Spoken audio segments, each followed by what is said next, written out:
fill in the blanks with correct part of speech as indicate in the parenthesis,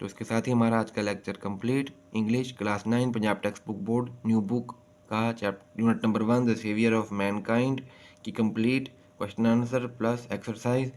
تو exercise میں ہم نے وہ چیزیں کی ہیں جو ہم نے کرنی چاہیے تھی، جو حل شدہ ہونے والی تھیں. تو نیکسٹ لیکچر کے ساتھ انشاءاللہ حاضر ہوں گے چیپٹر نمبر 2 کی ریڈنگ کے ساتھ. تو kindly subscribe my channel and watch my complete video. Thank you very much.